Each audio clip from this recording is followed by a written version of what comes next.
बिस्मिल्लाहिर्रहमानिर्रहीम।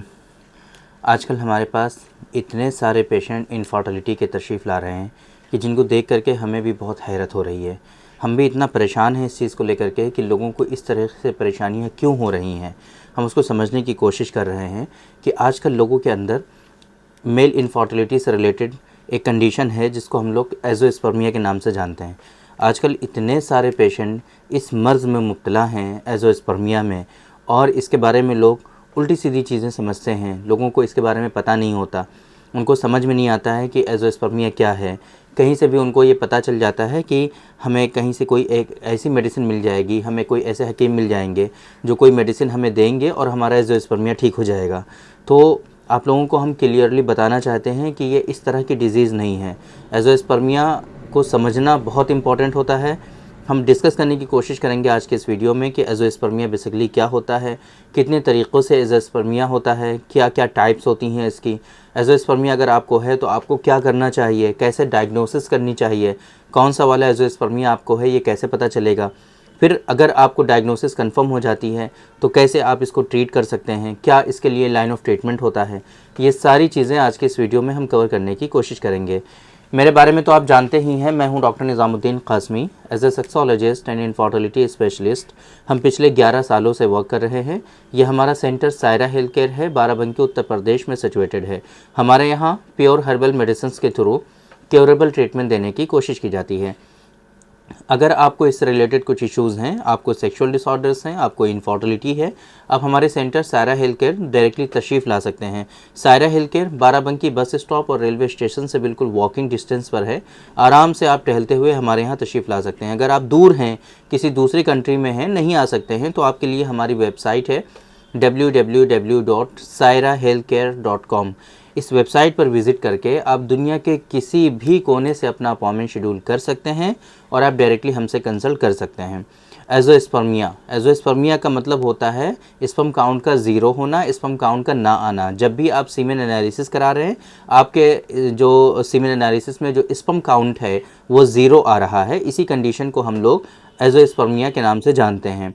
Sometimes azoospermia एक ऐसा होता है कि अंदर स्पर्मेटोजेनेसिस हो रहा होता है, अंदर स्पर्म बन रहे होते हैं, बट वो स्पर्म जो है वो उस फ्लूइड्स के साथ मिल करके आपके बाहर नहीं आ रहे हैं, जिसको हम लोग ऑब्स्ट्रक्टिव एज़ोस्पर्मिया के नाम से जानते हैं। या कुछ मरतबा ऐसा होता है कि आपके जो टेस्टिकल्स हैं वहाँ पर स्पर्मेटोजेनेसिस नहीं हो पा रहा होता है, स्पर्म प्रोड्यूस ही नहीं हो पा रहे होते हैं, जिसको हम लोग नॉन ऑब्स्ट्रक्टिव एज़ोस्पर्मिया के नाम से जानते हैं। अब जाहिर सी बात है, अगर स्पर्म अंदर बन ही नहीं रहे हैं तो वो बाहर कैसे आएंगे, जब अंदर होंगे तभी बाहर आएंगे, या अगर अंदर हैं बाहर नहीं आ पा रहे हैं तो किसी ख़राबी की वजह से नहीं आ पा रहे हैं, जिसको हम लोग ऑब्स्ट्रक्शन के नाम से जानते हैं। ऑब्स्ट्रक्टिव एज़ोस्पर्मिया इसको हम लोग कहते हैं। तो ये दो तरह का एज़ोस्पर्मिया बेसिकली होता है, जिसको हम लोग ऑब्स्ट्रक्टिव एज़ोस्पर्मिया या नॉन ऑब्स्ट्रक्टिव एज़ोस्पर्मिया के नाम से जानते हैं। नॉन ऑब्स्ट्रक्टिव एज़ोस्पर्मिया में दो तरह से हम इसको डिवीज़न एक तरह से कर सकते हैं, जिसको हम लोग प्री टेस्टिकुलर एज़ोस्पर्मिया या टेस्टिकुलर एज़ोस्पर्मिया कहते हैं। प्री टेस्टिकुलर एज़ोस्पर्मिया ऐसे असबाब, ऐसे कॉजेज़ जो हमें टेस्टिकल से पहले मिलते हैं, जैसे कि आपके अंदर हार्मोनल इम्बैलेंस होता है, आपके अंदर लाइफस्टाइल के ख़राब होने की वजह से टेस्टोस्टेरॉन का लेवल कम हो जाता है, LH-FSH बहुत हाई आते हैं, है ना। इसी तरीके से आपके अंदर जो है E2 अगर हम कराएंगे तो वो काफ़ी हाई आएगा। आपके अंदर जो है सिम्टम्स इसी से रिलेटेड आते हैं, हार्मोनल इम्बैलेंस के। बॉडी में एक्टिवनेस की कमी, बॉडी में एनर्जी की कमी, बॉडी में स्टेमिना की कमी, लॉस ऑफ लिबिडो, है ना। इसी तरीके से सीमेन की क्वालिटी ख़राब, सीमेन जो है बहुत कम बनने लगता है, आपको सेक्सुअल इंटरकोर्स करने का मन नहीं करता है, बॉडी ग्रोथ जो है वो बिल्कुल रुक जाती है, हेयर लॉस होने लगते हैं। इस तरह की परेशानियां आपके अंदर आती हैं अगर टेस्टोस्टेरॉन का लेवल कम हो जाता है या जो है जनरली हार्मोनल इम्बैलेंस आपको देखने को मिलता है। तो अब अगर आपको इस तरह की चीज़ें नहीं, ये भी हो सकता है कि ये चीज़ें भी हों आपके अंदर और दूसरे इश्यूज़ भी आपके अंदर हों। बहुत मर्तबा ऐसा होता है, या मोस्ट ऑफ द टाइम हम पेशेंट में देखते हैं कि उनको प्री टेस्टिकुलर और टेस्टिकुलर दोनों एक साथ पाए जाते हैं, या कुछ लोगों में टेस्टिकुलर लेवल पर कोई इश्यूज़ नहीं होते हैं, उनको सिर्फ प्री टेस्टिकुलर एज़ोस्पर्मिया ही उनके अंदर मोस्टली पाया जाता है। तो ये आपके हार्मोनल इवैल्यूएशन से हमें ये कंफर्म हो जाता है कि आपको प्री टेस्टिकुलर एज़ोस्पर्मिया है या नहीं है। सेम इसी तरीके से हमें टेस्टिकुलर लेवल को डायग्नोस करने के लिए हमें आपका जो है कुछ हार्मोन से भी हमें हेल्प मिलती है, और दूसरे नंबर पे हमें आपका यूएसजी स्क्रोटम कराना पड़ता है, स्कैन कराना पड़ता है, कलर डॉपलर हम कराते हैं, जिसमें ये सारी चीज़ें कंफर्म हो जाती हैं कि टेस्टिकुलर वॉल्यूम कितना है, टेस्टिकल्स का साइज़ कितना है, मतलब है ना। और इसी तरीके से टेस्टिकल्स जो हैं वहाँ पर कोई इश्यूज़ ऐसे तो नहीं हैं कि जो टेस्टिकल्स के फंक्शंस को इम्पेयर्ड करें। फॉर एग्जांपल आपके जो है आपको यहाँ पर जो है वेरिकोसील आपको हो गया है, या एपिडिडाइमल सिस्ट है, या आपको जो है कोई इन्फेक्शन है वहाँ पर टेस्टिकल्स में, या टेस्टिकुलर जो है कैल्सिफिकेशन आपको हो रहा है, जिसकी वजह से टेस्टिकल्स जो है प्रॉपर फंक्शंस नहीं कर पा रहे हैं। तो इस तरह की कंडीशंस आपके टेस्टिकुलर लेवल पर भी हो सकती हैं।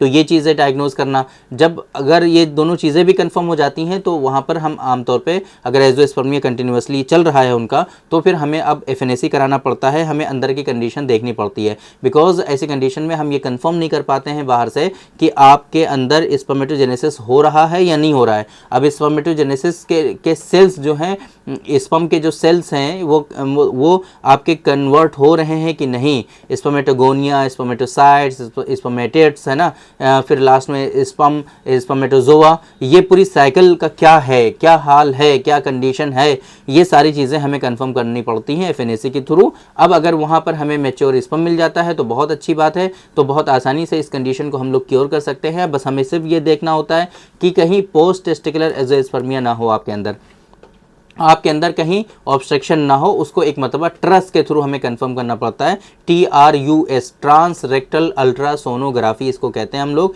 ये पीछे के रास्ते से किया जाता है कोई ऑब्स्ट्रक्शन वगैरह को कंफर्म करने के लिए।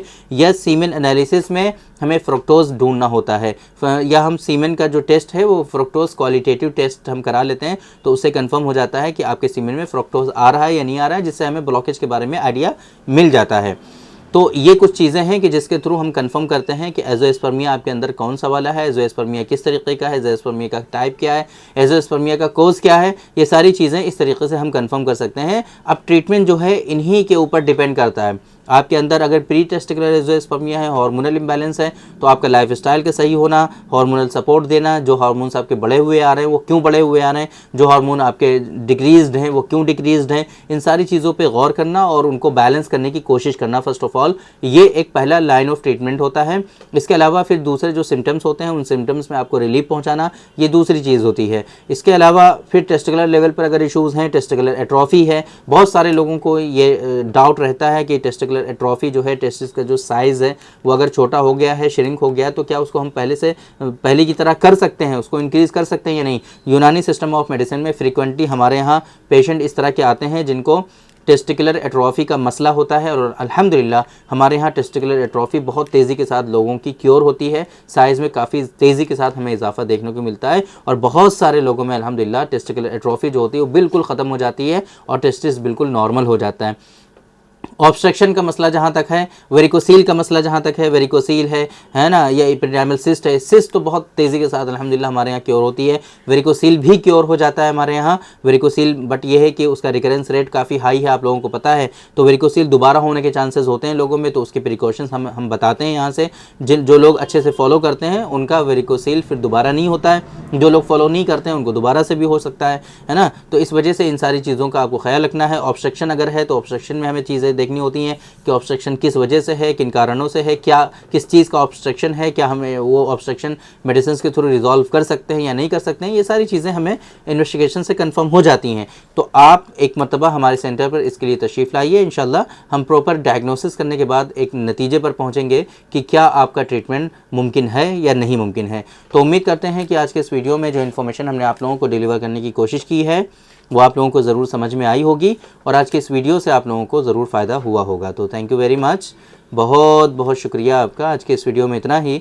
इंशाल्लाह कल फिर मुलाकात होगी आपसे एक दूसरी वीडियो में, हम डिस्कस करेंगे आपसे एक दूसरे टॉपिक पर। तब तक के लिए आप हमें इजाज़त दीजिए। अस्सलामु अलैकुम।